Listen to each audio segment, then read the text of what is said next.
Premier, I spoke to Archbishop Peter Consoli Yes. this morning, and maybe one for Brett too. He's after parity and he doesn't want any special treatment, but he did sort of indicate a bit of frustration to me about the fact that pubs in regional Victoria can have lots of people inside, but large cathedrals, so for instance the church up in Ballarat, that sort of thing, they're still limited. Yes.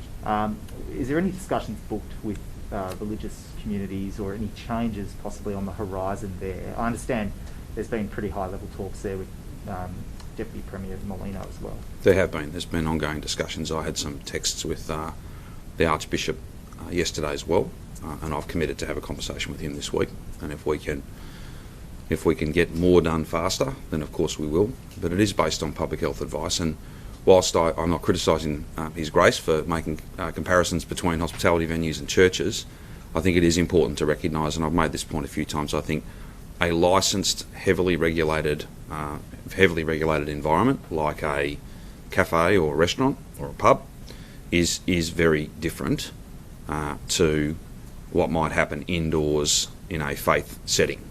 I've tried to. It just is. They're different places. Is that on enforcement or well, it'll be all those sorts of issues. It'll be all those sorts of issues. But there may be a way that those faith groups, and not just the Catholic Church but others, they may be able to demonstrate to us that they can do this safely. Then it'll be a matter of timing. There were some announcements yesterday about more, but it's all focused on outdoors. I think Your Grace told me this morning that they have been trying to demonstrate that for some time. Yeah, and they're obviously not pleased to have got the answer they got, and I'm not critical of that. They're not pleased. They had much, as I've said a number of times, it's been a really challenging year for people of faith, very challenging.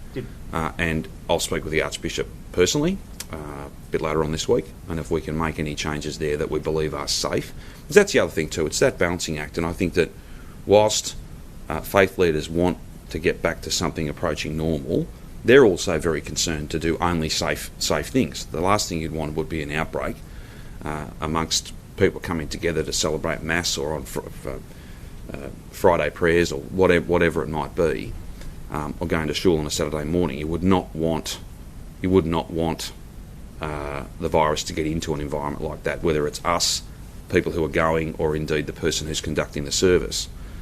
So I'll speak with him today. If not today, then probably tomorrow, and we'll try and see what we can do. But we fully acknowledge that it's been a really challenging year.